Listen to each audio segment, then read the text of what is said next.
Welcome back to the Ride and Laugh podcast. If you love mountain biking, you are in the right place. Picture your last really fun group ride. You're back at the parking lot. Everyone's talking about bikes, trails, progression, nutrition, tech. That's what we do every week here on the Ride and Laugh podcast. You love bikes. We love bikes. Let's drop in. Sage, how are you today? Danny, I'm doing great. I can't wait to get into this, buddy. How are you doing? I am doing fantastic as well. Love talking bikes. Thank you, everybody, for joining us. Yes. I have a question for you right off the bat. Oh. It's been very hot, as we discussed a lot recently. It's hot where you are. There's a heat wave in the Northeast. It's hot where I am. I'm in a desert. It's supposed to be hot. What is your sunglass protocol, right? So in the desert, everyone wears sunglasses all the time. And I think it's just, you pretty much have to wear them here because it's so bright. And then in the Northeast, I always had a situation where they were getting overwhelmed by the humidity. They would fog up. Yeah. And so, we've talked about that in the past, like the anti-fog, lens wipes and things like that, so that you can try to leave them on, because in the Northeast, you have like things that get into your eye. Like maybe there's water coming up off the trail if it's wet, or there's sticks, or there's branches or leaves. It's nice to wear a good pair of sunglasses. In both places, you get sweat on them. And I noticed when we were out here that it seemed like as soon as you got sweat, glasses were off. That's it. That's it. You can't ride through it. You can't ride through a streaky lens. Yeah, dude. You know me, man. I don't like to think about things, and things on my lens would force me to think about something. So yeah. As soon as the summer starts setting in, I don't wear sunglasses. I mean, sometimes for the road I'll wear it, but even then, if I start to sweat, the sunglasses just come off. So. But I have a secret weapon that my fellow Asian brethren and sisterin, is sisterin a word? Brother and sisterin? my eyelashes go down. Like, I think most like European and American people, your eyelashes curl up, right? Mine actually go down, so they protect my eyes.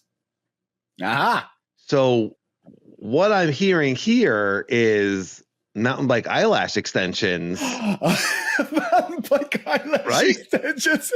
Mountain bike eyelash extensions. Yeah, we could all get eyelash extensions. Well, we're going to put the sunglass industry out of business. No more sweat in your eyes. No more streaky lenses. That's it. No more humidity. Yeah. We're all just riding with giant. Oh man, we need the AI animation again. We so do. Oh my goodness. Oh, that is too funny. Yeah. So the sweat doesn't bother you, huh? No, it does bother me, but like I've kind of conditioned myself to just, if it gets streaky, to ignore it.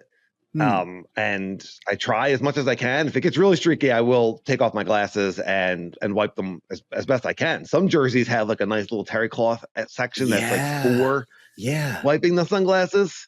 And sometimes it's just the jersey material in general will work. Sometimes like in the Northeast, when it's the humidity's high, that you're like the jersey's soaking wet. It doesn't do any good. It makes it worse. Yeah. But our brains are amazing. The human brain's amazing. Like if you are just focusing past the streets, like you could be driving in your car and the windshield can be filthy. And if you're looking at the windshield, that's all you notice. But if you start looking at the road, your brain will just like filter out that filth and you'll just look at the road. And the same thing happens with streaky sunglasses, I think, where your brain will just like start to just kind of ignore it. I think the problem is for me is when you just about to do something high consequence and a new streak, all right, a new drip, comes down, and it's just like, I didn't need that. Yeah. Yes. It's actually that's the only time sweat falls on your sunglasses is when you're about to do, and it makes sense because when you're going fast, the sweat is being like pulled, past your, but as soon as you slow down for a slow speed tech thing, then the sweat and you're looking down and the sweat just boom, right as you're about to do the move. Yeah. It's so true. Oh my goodness. That's true. And you can feel it. Like I know I can feel it sometimes where we have eyebrows. You know what I mean? Like the human body is designed amazingly well. Like we have these eyebrows to keep the sweat out of our eyes. Like that's what these are here for. Yeah. And maybe for looks, you know what I mean? Like we look weird without eyebrows, but okay. So when you're riding and you start to sweat, you know what I mean? Like I can feel when the eyebrow starts to get overwhelmed. I'm like, like I'm gonna get something in my eye pretty soon. You know, like you're gonna start getting that drip in your eye pretty soon. Like it's just, you know, you can kind of tell. It's just part of riding. It's part of being outside, part of sweating. So, yeah. But I thought it was interesting that you will take your glasses off. You will ride without glasses as opposed to riding with like any obstruction whatsoever. Yeah. And it's primarily, I mean, we're just joking about it, but that is absolutely what happens to me. You know, we get to a slow speed tech spot and it's always, that's when the sweat drips in. I prefer not to worry about it. Yeah. Listeners, let us know your sunglass hacks, your sunglass go-tos. Are you able to ride through the streaky sunglasses? And if you're in the Northeast, have you found a way to keep them from fogging up? I know some lenses are designed that way, and I really like the glasses that I wear. I can get into those a little bit more in the future. I've tried a few different brands. There's some pretty cool sunglass technology out there. You know, I have the kind that the photochromic, so they darken based on the sun. And then if you wanted to ride them at night, you can, because they're pretty much clear at night. That's really cool. And that stuff's really come down in price. I know you've tested some of those, and they used to be really expensive, and now they're pretty reasonable to get a pair like that, right? Absolutely reasonable. I actually just did a review on glasses. By the time you are listening to this or watching this, my review of my windbreaker photochromatic sunglasses are going to be out. So definitely check them out. These glasses, for some reasons, I never had a fogging issue with it. And I, like you, always have fogging issues with glasses. And these are amazing. That's pretty incredible. That's pretty incredible, because in the Northeast, like I always wanted to wear glasses, and then you would just get to a part of the summer where you just can't. Oh, I just couldn't. Yeah. They were just fogging up all the time, like to the point where I can't see the trail. I literally cannot see the trail. Yeah. Because the humidity is so high and the glasses have fogged up. So I look forward to seeing that review. I did want to mention, while we're talking about TrailSage, any Ride and Laugh listeners that are not also following TrailSage, add one more video to your viewing pleasure besides Ride and Laugh. Hey, now go check out TrailSage. Your review, we talked a lot about the Levo 4, and I had not watched your review yet when I did my review on Ride and Laugh from when Jeff and I wrote it, and I thought your review of that bike was fantastic. You only got to ride it for a day, but you had a lot of information in there. And getting to ride it at Mount Penn, which is one of your recent gratitudes of the week, because there's so much there. Yeah. There's so much tech there. There's so much rocky cross country. There's flow there. There's jump lines, several different jump lines, bike park quality jump lines. It's just like the perfect place to go and demo a bike and put it through its paces. You know, Jeff and I took ours to our Levos to South Mountain, and we rode tech. You know, like that's what you had. What South Mountain has. But, Mount Penn, man. How awesome. So that's a great video. So anyone that is listening to Ride and Laugh, definitely make sure you go over to the TrailSage channel and check out all his videos. And they're excellent. And that was an excellent review as well. So good job. Thank you, Danny. Anyone that's listening and not viewing right now, Sage is still sporting the mustache from last week. Thicker. Mm-hmm. It's getting hotter. It's getting thicker? Yeah. Uh-oh. It's a moisture catcher. How has it been? How has it been living with it now? Are you noticing any sort of different responses? Are people thinking that you are like a science teacher or maybe a porn star? No, none of that. No. I think much like you brought up that the eyebrows were the sweat catchers for the eye, the mustache has become pretty good sweat catcher for the mouth. It's been fantastic. Just like the sweat consider, it's just like goes diverts to the sides of my mouth. More than the beard? Because you had a beard for a long time. The beard was just, it would collect. This mustache just diverts the water. It's fantastic. It's like a gutter system. Yeah. And what kind of responses are you getting from people that see it? Most people are taken, if they know me, they're taken back. But then I don't know if they're just being nice. They're like, oh, I actually kind of like it. But I don't know. Maybe they're just being nice. Who knows? I have no idea. All right. What are you thinking? Listener, if you ran into Sage and you told him something nice, but you were lying, go ahead and let us know in the comments so that we can start hashing out whether or not this thing actually looks good or not. Can we get a poll? Can we get a poll up? Yeah. Well, maybe we should do a poll. Yeah. An anonymous poll. We wouldn't want you to actually, right. What would you do for the people that didn't like it? What would your response be? Oh, it's nothing I can do, but that's the nice thing about the mustache. I could just shave it off. I don't know. It's kind of growing on me. I like it. Literally, it's kind of growing on me. It's definitely growing on you. I like it, but you're a handsome guy. It would be hard to mess up that face. Look at that face. Come on, everybody. Yeah, it frames it. Ladies. Yeah, ladies. Yeah. That face is available. The low cost of maybe a trip to Whistler. Hey.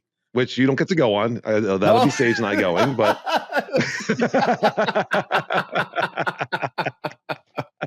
this deal's getting better and better. Yes. But all right. Tell them what they win, Sage. You win a no expense paid trip that you don't get to go on. All right. We are reviewing Ride Backwards to Move Forwards, Mountain Bike Mindset Advice, Gratitude, and Levo 4 Mountain Bike Review, Season 2, Episode 7. And we got a lot of response on the comments about mountain bikes, of course, e-mountain bikes, and the super light versus the full powered. And because one of my takeaways was, I think I really want the full power. And we talked about one of the great things about that Levo was the interchangeable battery. Yes. 3 different options, 3 different weights. So you can kind of get that super light feeling, and you could certainly have the full powered. There's a lot of other mountain bikes out there that aren't anywhere near that flexible. And there's still a lot of conversation to be had there, though the way technology is advancing is awesome. The fact that this is becoming a thing that you can kind of get 2 bikes in one is really awesome. So we had a comment from @805 eMTB. So you can imagine that this person is going to be pro mountain e-bike. Great talk, guys. I love the show. I would only ride a full powered eMTB. My eMTB group has several guys on super lights, and they all want full power now. At least out here in SoCal, we do a lot of climbing. Every ride is 20 plus miles, 2,500 to 3,500 feet of elevation. Most are in turbo the whole time, LOL. We use all the battery life we have, and we ride with 750 to 800 capacity. Most people no longer ride their analog bikes after getting the e-mountain bikes. Yeah. If you're riding with a group of people, maybe I should just go into the second comment, because really, if you're riding with a group of people that's going to have the full powered bikes, unless your group's getting the super light, I would want the power. I wouldn't want to be struggling to keep up. Yeah. Let me get into the second comment because it's very relevant, and that's Shelly, who rides both. She's an excellent rider, leader of the fire team, and she rides both analog and eMTB. And one of her comments was, I find that riders have wildly different preferences and viewpoints about e-bikes, but most folks will agree on the context, where you ride and with whom matters. Size of the rider, the e-bike weight itself, depending on the size of the rider. And then she also goes on to say that the super light is good for smaller trail systems like the ones that she rides in the Northeast. But then when you go to bigger other places like the MTB Bike Park, which is you can bring an e-bike, it's and pedal to the top kind of bike park. She needs to recharge it at lunch. It's doesn't have enough juice for the whole thing. So I think your thoughts. I think it's an excellent point about like where you ride. If we lived in like Squamish, I'm not interested in doing that road climb. If we're not shuttling, I'm not interested in doing that road climb on the analog bike. That is not. I love climbing, and I love especially technical climbing, and I would not want to lose that with the e-bike. However, if we're going to Squamish and it's the purpose is just to get to the top of this mountain on the road or on fire road and then bomb the crap out of this thing, that's the perfect place for an e-bike for me, right? And I guess, full powered versus SL, I don't know. I feel like it's one of those things where if you really enjoyed the e-bike experience, you might regret getting an SL. But if you're someone that is just using the e-bike for training purposes, I just want to get to the top so that I can session this downhill, maybe the SL would be okay. I mean, I think a lot of it has to do with fitness. there's so much nuance into everyone's decision of what they want the e-bike for. Yeah. I think that really is what it comes down to, and kind of what Shelley was pointing at. You know, if you're going to say, my friends all ride analog, and I want to get an e-bike to be able to ride more often and just get to the top of the hill, you know, and I only weigh 130 pounds, then the super light makes perfect sense. Yeah. You know, if you're looking at it as the perspective of I want something that's going to get me to the top so I can session downhill runs, and all my friends have e-bikes, and, you know, I just want to get to the top as fast as I can, then it makes more sense to go full power. So, you know, just like when we try to recommend the best first bike for people, right? Or the best second bike or the best third bike, we've had all these conversations. Recommending the best e-bike, it just takes so much nuance, you know what I mean? To just like be able to make a blanket statement of this is what we recommend. I can only really speak to where I'm starting to lean. You know, we haven't purchased our e-bikes yet. You know, like I'm still kind of I haven't felt that need to go and make the purchase yet. I'm getting closer and closer. Every time I ride one, I'm like, yeah, this is cool. I'd like to have one of these. But I am starting to learn, okay, I think I want full power. Based on what I want to do, I want full power. I like being able to go fast. I like being able to go far. I want to, on South Mountain, where I want to ride on South. If I take it to South Mountain, I want to open up trails that I normally wouldn't get to because the climb either stinks or it's so much further out that it's exhausting. Yeah. So it can open up all these other downhills, and at Halls, that's an easy climb. I want to just put that thing and just be able to motor up to the top and be able to do some of those runs 2, 3, 4 times in a row. It's like it just opens up so much. What we want e-bikes for, Sage, right, is progression. Yeah. Yes. And to be honest, Danny, like it's not really fair because neither one of us has even tried an SL. Like every demo that we've had has been full power. That's true. Like we don't know. Yeah. And I rarely went into turbo. Like that's the thing. Like I existed and lived in eco and trail. The only time I went into turbo was just to see what it felt like. So, yeah, you know, maybe an SL would be enough. I don't know. I would have to ride it back to back. I think, you know, like SL and then be able to, I can't intelligently make a comment about it because I just don't know. Yeah. And then on the other hand, we did get a comment from one of our listeners that was saying like the full power, you know, it could be more damaging to the trail, or there's no consensus. I was just reading in Mountain Bike Action that there's no consensus on the power yet. And how like, it's kind of like being limited by the industry right now. Yeah. And that if we don't come up with like some sort of like common parameters that everyone agrees on, then you could have some sort of outside organization starting to say, this is the limit, you know? So right now you're seeing more and more powerful, but we don't want bike manufacturers to go too far where people are saying, hey, this is actually like starting to hinge or encroach on dirt bike areas. I don't see that. I don't see that. This is probably a separate conversation, maybe a separate podcast. I don't see the damage to the trail when I have ridden e-bikes and when I've been around people. I've been on analog bikes and I've been on e-bikes around people with e-bikes. I haven't seen the damage to the trail that seems to be the concern with these. I saw that comment as well. And I again, you know, just like the SL versus regular full power, like I don't know enough to speak intelligently. Yeah. But my observations, my opinion, based on what I've seen is I haven't seen the e-bike cause more damage to a trail. And especially when I've been riding it, it's not like I'm peeling out and like dirt's flying out all over the place. Again, I don't have much experience on e-bikes except for the 4 times that I've ridden one.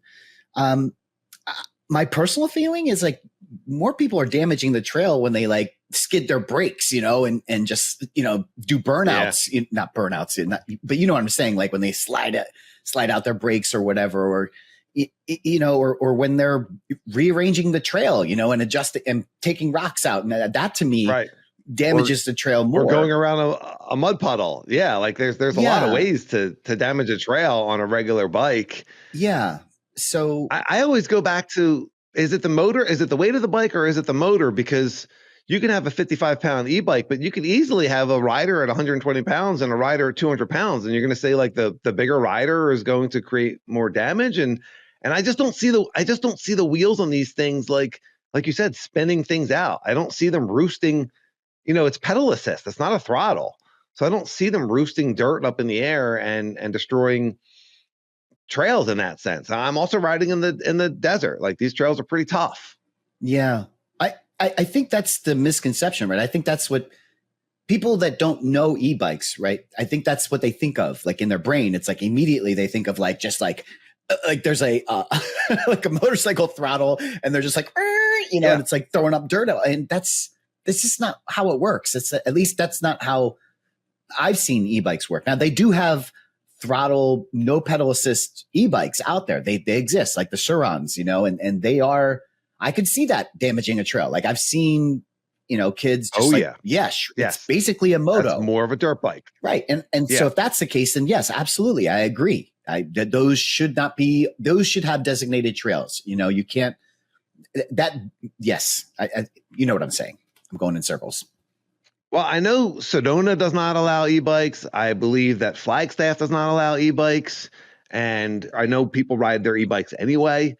And, I don't know, is a park ranger really chasing people? It kind of goes, it very much goes into our trail access conversation that we had a couple of weeks ago. Yeah. Of, which trails you're allowed to ride and who's really going to stop you, who's really out there, and how to make that decision.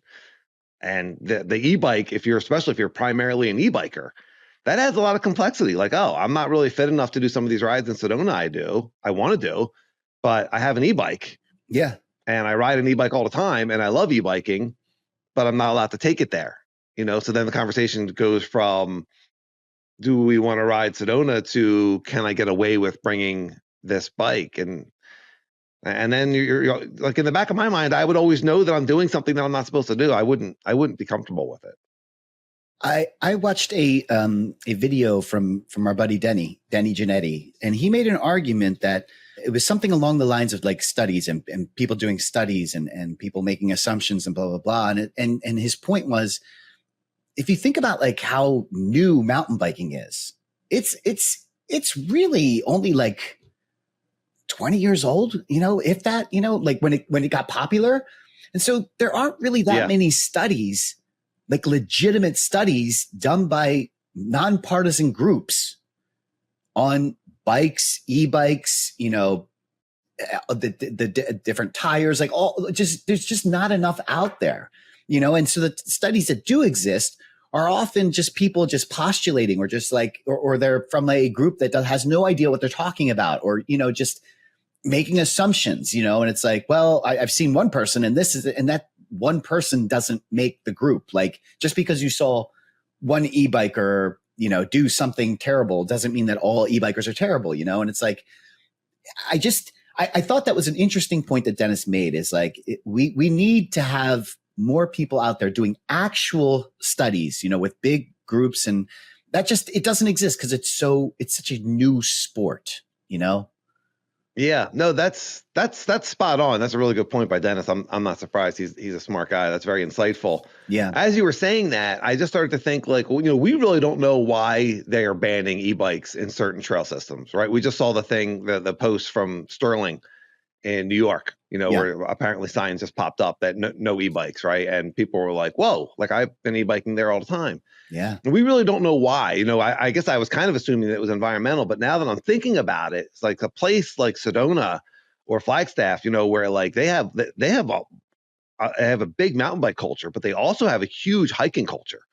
And that's really important. And so maybe the people that are making the rules there, that are, that work for the city or the trail system, are saying, we want to slow things down, right? The mountain bikers are always going to go fast on the downhills. But if the e-bikes are fast on the uphills also, so like maybe we just want to slow things down because we have so many hikers here as well. Maybe it's not an environmental thing. Maybe it's just we just don't want these on the trail because they're fast. Oh boy. I mean, yeah. Who knows?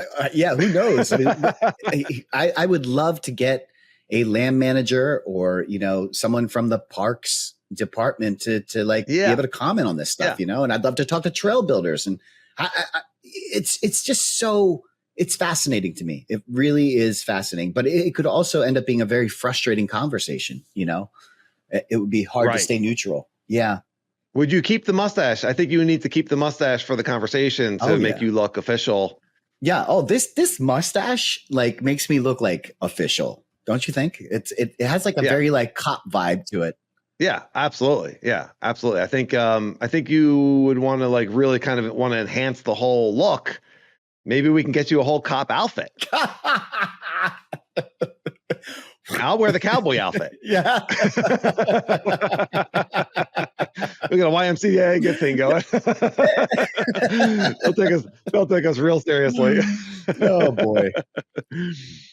Interesting conversation. Let us know, listeners, certainly there's a lot of different angles on the e-bike and e-bike access. We really just went into like, do we want full power or super light? And it kind of went over into the access conversation. But let us know, anyone that has any insights, or trail builders that have talked to land managers. Why are some trails anti e-bike? Like, what reasoning are you getting, or if you have speculation, or if you've heard from a friend, we're interested in that. And all the comments, Ride and Life One at Gmail and YouTube comments. We love the interaction with our listeners. So Jeff's neighbor Joe Mullins, Joe's an absolute shredder.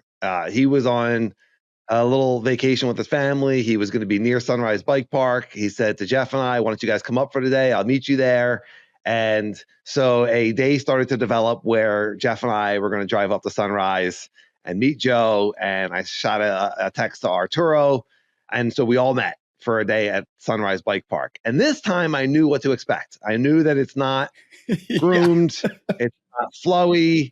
It's not really like anything like any other bike park. It is all tech all the time.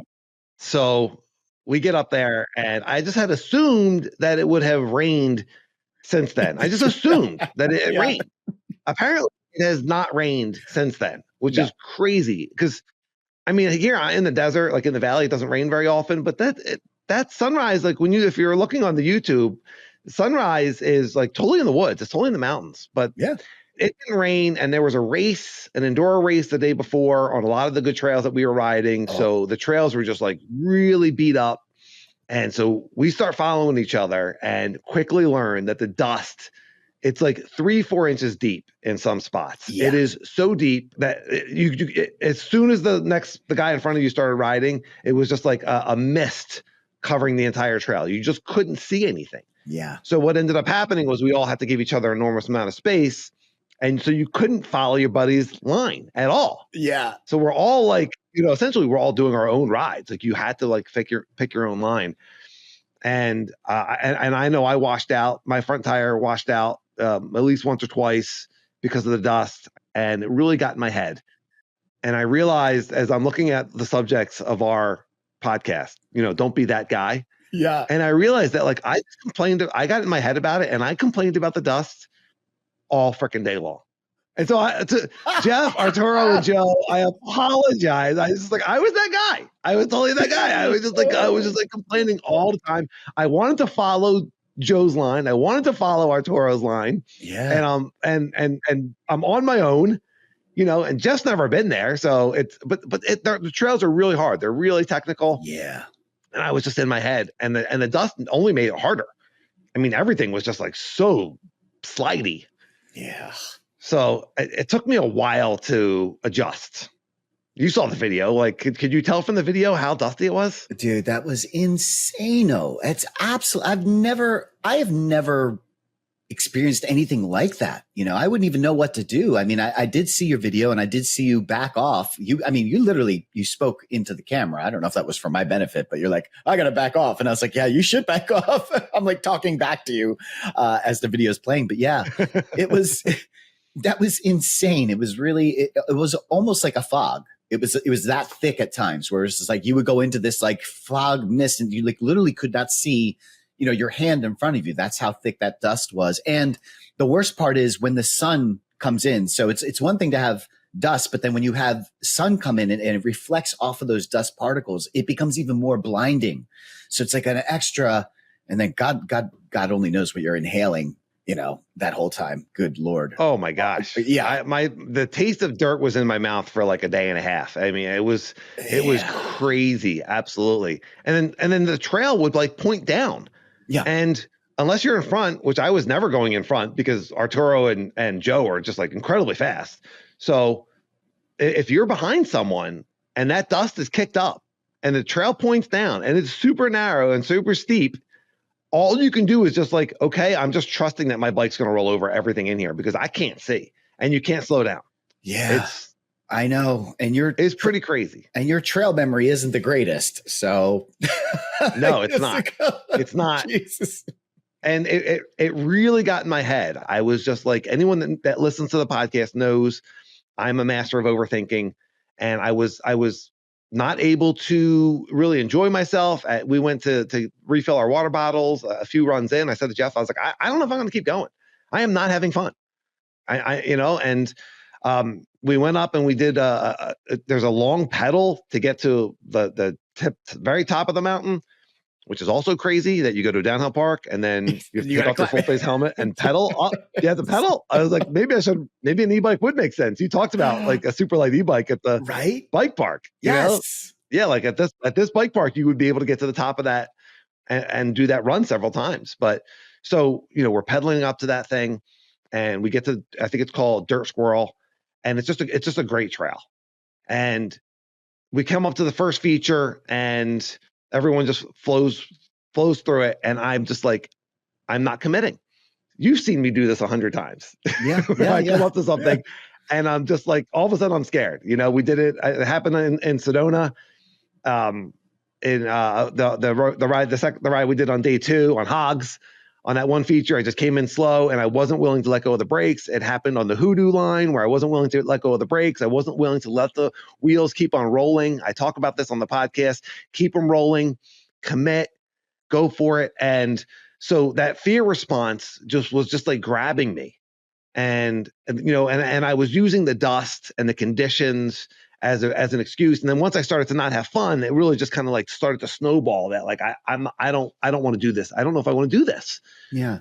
And then I crashed on that first feature, scraped up my shin. I had already like washed out and scraped up my other shin. So now both shins were bleeding and I'm looking at it and I was like, I can freaking do this. And so I pushed my bike up to the top and I was like, commit, just do the thing, commit. And I rolled through it and I committed to it. And it went great. The skills are in there. I got it. It's just all mindset. Yeah. So once I started to get that commit mantra, sometimes I have these great mantras that work for me. That's why I take all the notes in my phone and then I forget about them. But that was the one I needed that day was commit, commit, commit. And then I started to be able to unlock all of my skills. And whether it was dusty or not, I was able to commit. I was able to hit these lines. I started to have fun. The ride started to flow. I started to think, hey, I'm good at this. Instead of like, I don't want to do this. This is too hard. I'm good at this. I got this. Yeah. That's, I watched I watched all of it. But that one crash that you took was pretty nasty. I mean, I'm really glad that you didn't get hurt. Well, that's a different line. That's a different crash than the one I was talking about. I had 3 crashes that day. Okay. The crash that you're talking about, was my 3rd and final crash. It was my worst crash. Yeah. And it was the very end of the day. And I did not go back up and do that one again because that crash was bad enough that all the guys were like, hey, because I said it out loud. I was like, maybe I should, I could do this. Maybe I should go back up and do it. And all the guys were like, maybe not. Yeah, like you walked away from that. Like maybe we just call it a day, like that one. I went over the handlebars. I went down hard and the bike somersaulted past me and almost like hit Arturo. And that's a different story. That was the end of the day. And but I want to give you a chance to respond unless you want me to get into what happened there, because I think I know. Well, no, I don't know if you want to get into it, but one of the things that I wanted to kind of, and we talked about it, we touched on it, we started touching on it in the last pod about, your legs, and how you were like, I'm squeezing the seat. But I actually started studying more of the video, and it's not just the legs, I think you struggle with just being loose in general. Like, it's not just legs. It's like when I watch your whole entire body, I don't know if stiff is the right word, but stiff is the only thing that comes to mind. Because like when I watch, when I watch Joe and I watch Jeff, I'm at attention.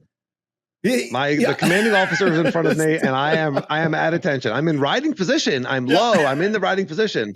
But like I am in formal. Yeah, I am stiff as a board. Absolutely. Yeah.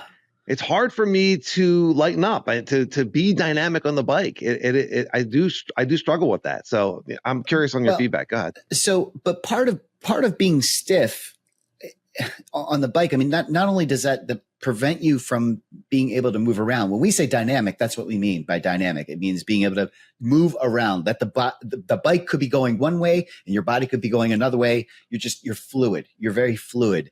But part of the problem with being stiff is also like braking, right? Like that comes with stiffness. If you think about like what happens when you get nervous and you get scared is you clench, right? In your case, you're clenching your top tube or your seat, you know, but you're also clenching your fists. I'm making diamonds.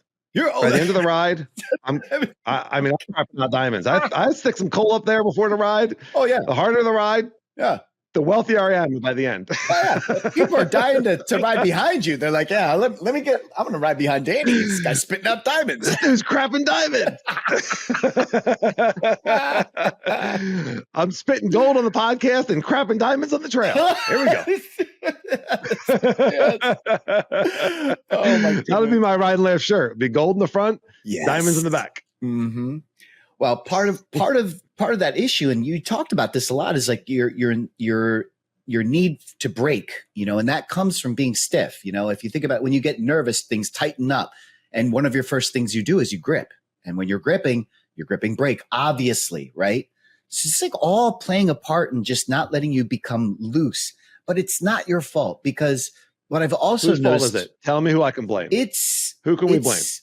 The parents. Fault of bike manufacturers. No, because they don't make e-bikes cheap enough, because I think this is where an e-bike would really help. And the thing that you are really good at is once you master something, you are like just incredibly talented on the bike. But for you to get to that point takes so much sessioning and so much repetition. And you're not getting that right now. Like everything's a first time feature, you know, hoodoo. You know, like how many times can we do hoodoo?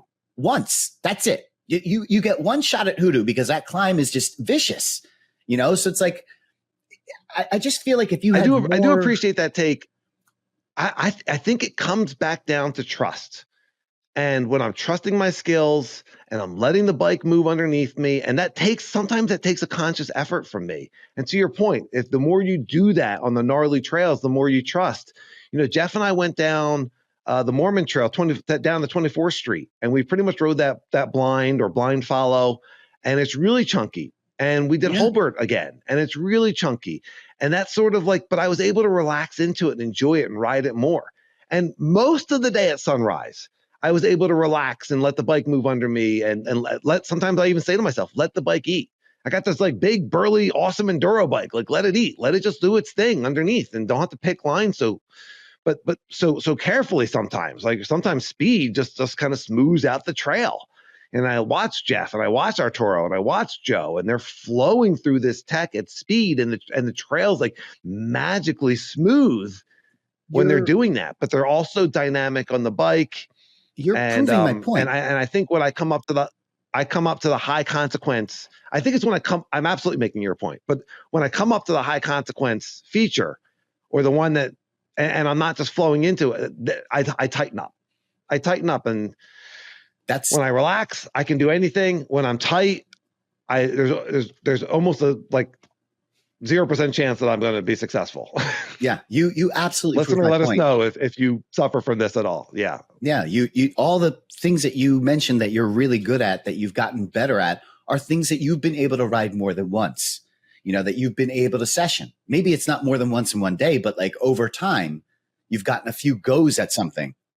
I think just certain types of tech I'm more comfortable at. You know, South Mountain, I'm more comfortable at that, you know, now, because so even though I'm riding that trail blind, and there's a couple of pass-throughs, alt lines that are incredibly steep that I totally rode blind, really steep, buzzing your butt steep.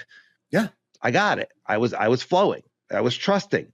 And then some features just don't suit my eye, and I have a hard time relaxing into it, even when my brain's like, yeah, you got this. Well, that's Does anyone else suffer with that? Yeah, that's a whole nother conversation. There are definitely features, and I think everyone can relate to this. There are certain features that just don't suit your eye for whatever reason. And that is absolutely a thing. I mean, I have that one at Smedley, that tiny little slab. I've done slabs at Natalie that were, 200, 300 feet that were almost vertical. And yet this little 10-foot slab at Smedley, it just didn't suit my eye. I did it. I ended up doing it, but like, you had to do it first, and then you had to like talk me into it. There's certain things that just don't suit your eye. I think that's everybody. This is different. That one. Yeah. This is different. This is different. And I think it's one of those things where you have to get to a point where your first reaction isn't to make a diamond. Your first reaction is the opposite. It's to have diarrhea. Like, you want to be that loose. Like, you know what I mean? Like,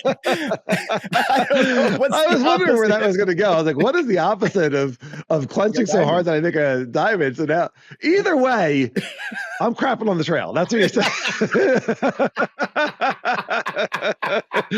Right or wrong, you're leaving something on the trail.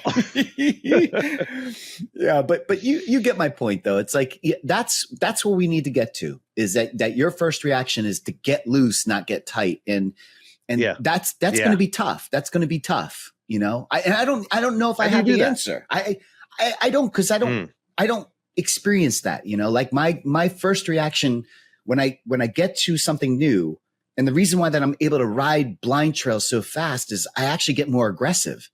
Like, instead of tightening up, right, I get more like, all right, let me get into this, and I'll actually put in moves and whatever. And it's like, but that's my comfort zone. Like, that's where I feel more comfortable. And I think a lot of that stems from getting used to moving and being dynamic on the trail when I don't need to be. And I often make fun of myself, like, oh, I probably look silly or blah, blah, blah. All of this stuff is intentional. Because you have a mustache? Because I have a mustache. You make fun of yourself for having. Oh, yeah. Yeah. You do make fun of yourself, like, oh, I didn't need to do that move, or I didn't need to do that little. I'm fidgety. And endo turn, or whatever it is. And but I think it's practice. And I think it makes perfect sense. And one of the things that I've talked about recently on previous podcasts is, instead of letting our minds just wander when it's easy, stay present. And then when it gets hard, you're still present, because that's what happens. My mind wanders, and I tend to overthink. And that fear response it kicks in. And so if I'm practicing being aggressive and I'm practicing being relaxed on the easy stuff when I'm normally not doing anything, then maybe I can start to override that fear response when things get hard. Yeah. I have done it in the past. I have done it. I am getting there. It's just not my default.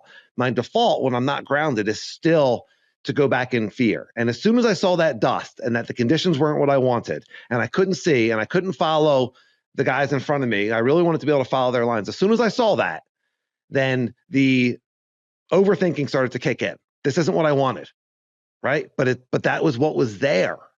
And if everything is happening for us, then that day was for me to learn to commit and to trust. And that was the ride that I was supposed to have. I don't know how much information you want right now, but there was also something else I noticed in the video, but I don't want to like overload you either. I'm always overloaded. Well, just so you know, I'm constantly overloaded. Like I'm constantly thinking about all of these things. That's why we have a podcast, probably, right? Your crash that we often feature at Mount Penn off of that alt line off of Sam Malone, that happened because you were overextended. Your hands were overextended. Right. When you hit the bottom, you over OTB'd, and there was no option because your hands are fully extended. You don't do that. It was a little bit of fear. Yeah. I pushed back. You pushed back. I see less and less of that from you. All the videos that, and you're doing that a lot less. And even at sunrise, I noticed your arms were bent. Even when you went OTB, your arms were bent. Here's what I noticed. Yeah, I was in a pretty good spot. Okay. Yeah. Here's what I noticed about Joe, Jeff, Arturo, myself, that is different from what you're doing. And this has to do with being dynamic. Your level, Like if you watch your rear end and where the tire is, it never changes. You're low the whole time. It never changes. And so when things go wrong, your tire is like right up your rear end, like immediately. Which when you watch Joe and Jeff, like they're low, but there's space. There's space between the tire and the rear end. So when something goes wrong, the tire has room to go up into their butt. You don't have that. A lot of butt play in this podcast. Yeah, you asked for it. I asked, and you said you wanted it. He put the 70s mustache on, and all of a sudden we're getting all this weird butt play. It's what we're here for it. We're here for it. Yes, we're here for it. Yeah. It's what I notice is like, and maybe that's a little bit of a symptom of you being too far back as well. Like we talked about trying to get our chin lined up with our stem, if not a little bit farther forward. That would pull you farther forward, but you're also super low. You know, just I would ask that you look at your video and take a look at where your rear end is versus your tire, and then take a look at Jeff and Joe. And the tire does go up, but because they're not so low to begin with, there's space for that tire to move because they're dynamic on the bike. It's being dynamic and not just side to side with your knees wider. It's being dynamic up and down.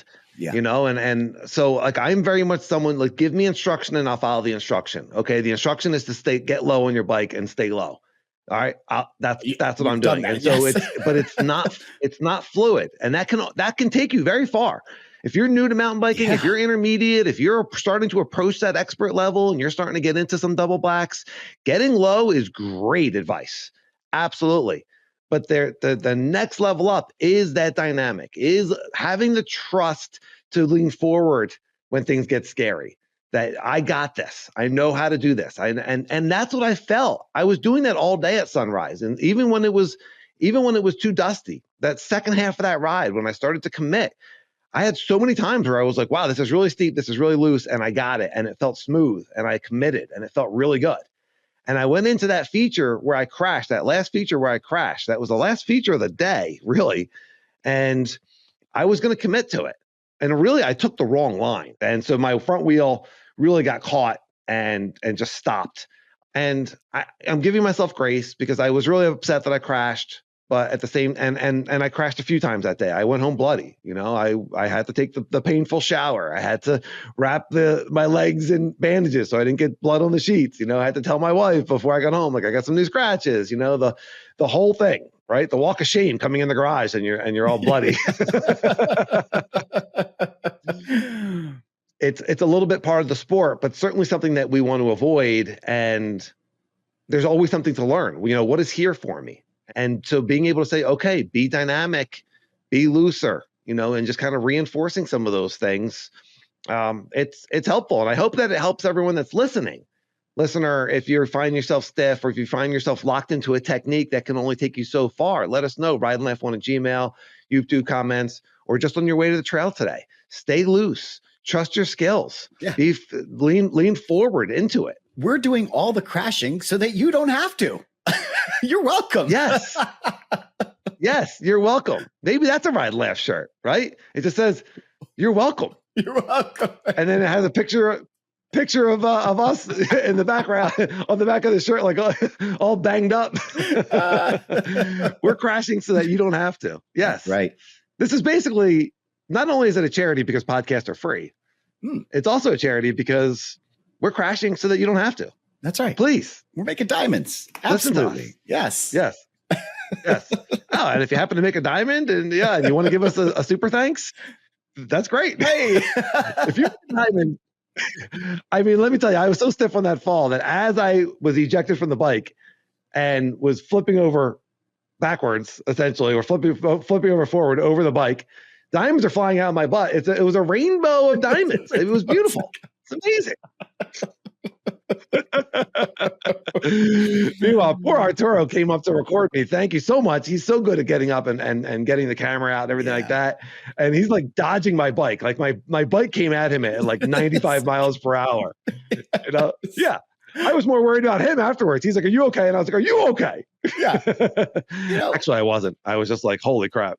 You know, you did that to me at Natalie too.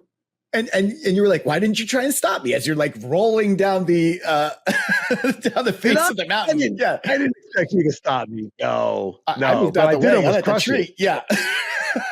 Yeah. I was like, ooh. Well, Arturo is maybe a much kinder person, or maybe just much more foolish, because I crashed twice when he was right there. And I believe one time he tried to catch my bike, and the other time he tried to catch me. And I was like, just get out of the way. Maybe when you're recording, Danny, maybe just like back up an extra 5 feet. He's wearing a chest danger area for a totally different reason. Yeah, seriously. As soon as he sees me approaching and he sees how stiff I am, he should be like, uh-oh, like back up. He's not dynamic. His knees are squeezing the seat post. That dude is not dynamic. I'm out of here. Absolutely. Yeah. That's a good sign on when to bail on your friends when you see them approaching the obstacle or the feature and they're too stiff. But hey, we're getting there. And my gratitude of the week is going to touch on that. So, Seiji, any other comments about my stiff ass riding before we No, I would implore everyone to check out the video and give us feedback. Like, I hope that people are doing that naturally anyway. But like Dan said, we painstakingly, he and all his friends at Sunrise painstakingly took all this video. I would like to know what everyone else's feedback is too. We can all learn from this. I can learn from this. Dan can learn from this. Our listeners can learn from this. So yeah, leave a comment, watch the video, go back to the YouTube, watch the video, let us know, and hit that like button. Yeah. And we're all in this together. We are all in this together. We're all progressing together. We're all unlimited. And, I walked away from that crash. I walked away. Gratitude. And I lived to ride another day. So gratitude, like I could have, it's very easy to just say, I'm upset that I didn't make it, that I didn't get it. And I know I can. And it hurt my ego.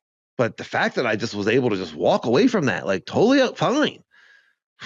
Thank you, universe. Yeah. Whoever's looking out for me, whatever you believe in. And I believe that everything happens for a reason. And I wasn't supposed to get hurt that day, but I was supposed to get that lesson. And I have a little bit more to get into. I know we're running long, but there's something that came out of that, which I have not addressed yet. Oh, let's do it. Or is that part of your gratitude? Maybe I will make this my gratitude. I will make this my gratitude. And I'm going to say that my gratitude was, let's do this. My gratitude is that crash. My mountain bike gratitude of the week is that crash. And for the reason I just stated, that I walked away from it. But as you can imagine, Jeff and I had a 4-hour drive back. And so we were talking about it.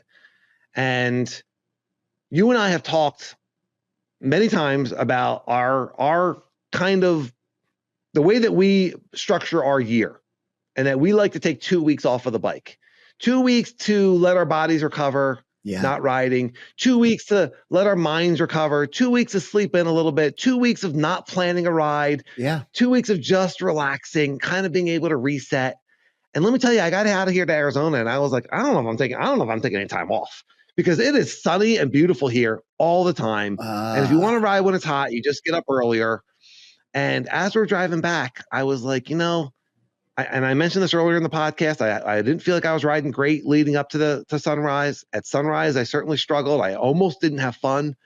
I was able to get past it, but I was overthinking it and fighting it. And on the ride back, I said to Jeff, we usually take 2 weeks off, and I'm just feeling like I think I need a reset. I think I need to take some time off of the bike. Yeah. And that's what I've started to do. And I'm spending more time with my family, and I'm sleeping in a little bit more, and I'm focusing on some other things. And I already miss riding. And that's great, because I want to reset that enthusiasm. So yeah, my mountain bike gratitude of the week is the crash and the insights that I learned from it. Everything's happening for me. So I'm open to receive what messages am I getting? What am I hearing? What am I receiving? It's time for a break. I love it. Relax, reset. And it's freaking hot out, so it makes sense to do it now. Yeah, dude, your winter is your summer. Like, I take my 2 week break in the winter because it's so cold I can't ride. Your winter break is the summer. It's so hot that you can't ride. So this is the perfect time. You're right. You went right from like, awesome weather in PA to, instead of going into crappy weather, you went into awesome weather in Arizona. So you just went straight through. You didn't actually get a break. I didn't want a break. I actually started to think like I might not take 2 weeks off because it's always sunny here. It just depends if you want to deal with the heat or not. You know what I mean? But it's always sunny here. And with my work from home schedule, I'm able to get to the pump track. I'm able to get to desert trails. Like I'm able to carve out that, the pump track's only 15 minutes away and 30 or 40 minutes of the pump track. Like that's an hour. That's not that big a deal for me to carve that out. Desert trails is 30 minutes. So if I ride there for an hour, it's an hour and a half. Like it's, to get up early and do some of these things, like I'm constantly like, okay, I'm going to lift weights this day, and then I'm going to pump track this day, or I'm going to pump track and lift weights, and then I'm going to ride here, and let me see what days Jeff is available for South Mountain, and then maybe we can do and I'm constantly planning a ride. Yeah. Sometimes it feels good just to let go of that and not plan it and just relax. And that goes back into the no expectations and trusting everything and let the ride be what it'll be, let life be what it'll be, and just kind of like, just taking a breath and just relaxing. Yep.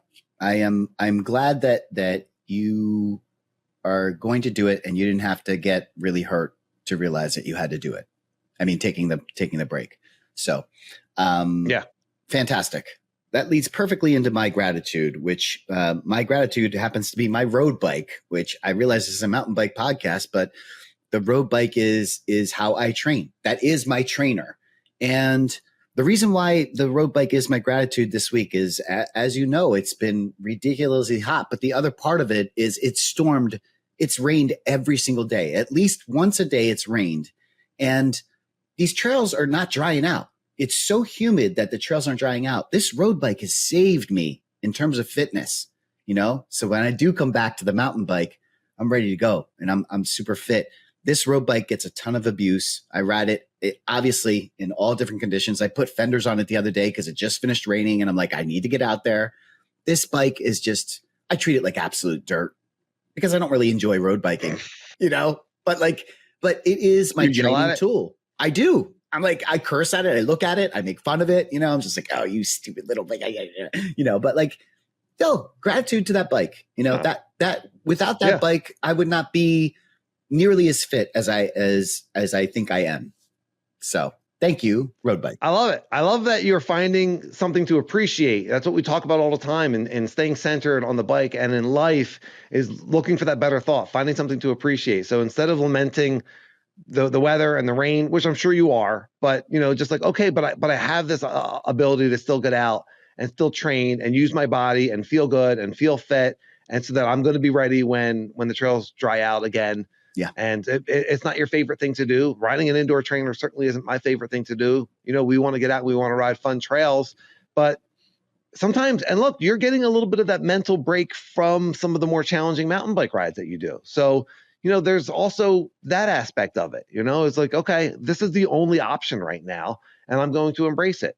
And you have that road bike, and it serves you well because you're really fit, you're really strong, you're able to get out, and you're able to take a break from work and go and move and use your body. And there's gratitude in that. I think it's awesome.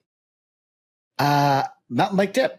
My mountain bike tip is still anti-road bike, by the way, though. Oh, even though it's serving you. I would expect nothing less. I don't want one. I would expect nothing less. My mountain bike and I love our roadie listeners. Yes. My mountain bike tip is another unique experience. I'm not sure how many people will be able to relate to this, but it saved me. And my buddy Lawrence came up from Florida to stay with Anthony, and he was like, "Hey, I'd love to get a ride with you." And so I took out the Stumpy and cleaned it up a little bit. Noticed that shifting was not working, and I was like, "Oh no!" I forgot I had not charged this battery since Arizona because I have the electronic shifting. Oh, my mountain bike tip is bring the charger with you in the car and actually leave it in the car. And what I did was on the way, so I picked up Lawrence to go do a ride. And on the way to the trailhead, I just plugged my charger into the cigarette lighter. I have a USB adapter and just charged the battery on the way up to the trailhead. That was plenty of juice to get that ride going. That wouldn't happen if I didn't bring the charger. I naturally do that. And I don't know if anybody else does that, but bring your charger and leave it in the car, because you can just charge it on the way to the trailhead. You know, it saved me. I had enough juice to finish that ride, and it's actually still charging in my car right now. So that is my mountain bike tip. You could also get a second battery, by the way.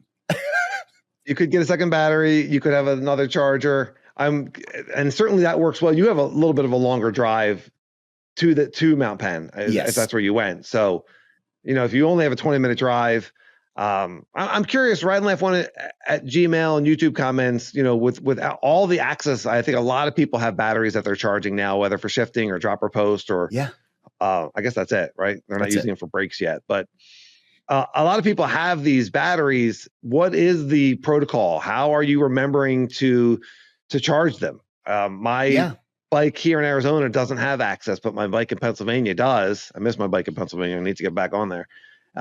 And I would just charge it. Like, I felt like every 3 or 4 rides, I would just charge it. That's overkill. I'm anal like that. Oh, I know, but I just didn't want to ever take a chance. I've done too many rides with Stick where that thing isn't charged, and then, you know, he's got to use his dropper posts on his gear shifter, and then he can't drop his post anymore, or he can only get 1 gear. Like, you know, I just don't want to be in that situation. So I was always charging the battery. What are people doing to remember to charge the battery, and how often are we running out of charge? I love that. YouTube comments, Ride and Laugh One. Yeah, curious what everyone's doing. So, but that's a good tip. Get it charging on the way to the trail, and like you said, they don't use a lot of power, so no, they don't. That can get you out of a bind. That can get you through a ride. Yep. Yeah. Man. All right. Yo. Good stuff. Mm-hmm. Well, if you're still listening, you are definitely one of us. You love mountain biking. We appreciate you. Please like and subscribe. Please give us a thumbs up on the YouTube. Please watch to the end. Certainly give us a comment, or Ride and Laugh One at Gmail if you have anything that you want to send us on email. Yeah. And we accept super thanks. And yeah, if you're looking at Sage's mustache right now and you're thinking about how handsome he is, and maybe a super thanks for some mustache oil. Oh, I thought that would be appreciated. Do people like the mustache? I need to know. Oh, yeah. What are we going to do? Okay, that's what you were rubbing your mustache for. I didn't know where you wanted me to go with that. His face looks like a creepy genie right now, rubbing his mustache, and I was like, mustache oil? I don't know what he needs. Let us know if you like the mustache, if you like clean shaven Sage or bearded Sage. But it's all good. We're having fun. We're riding bikes. Yes. We're taking a little bit of a break, but it's all about staying centered on the bike, having as much fun as possible, being out with friends, getting healthy, and the same thing in life. Be centered, be present, let life flow. The synchronicities between our awesome sport of mountain biking and life are just unlimited, as are you, listener. So we got a great sport. We appreciate it. Gratitude. Thank you for listening. And everybody have a great week of riding. And a great week in general. Ride and laugh. I'll see everybody.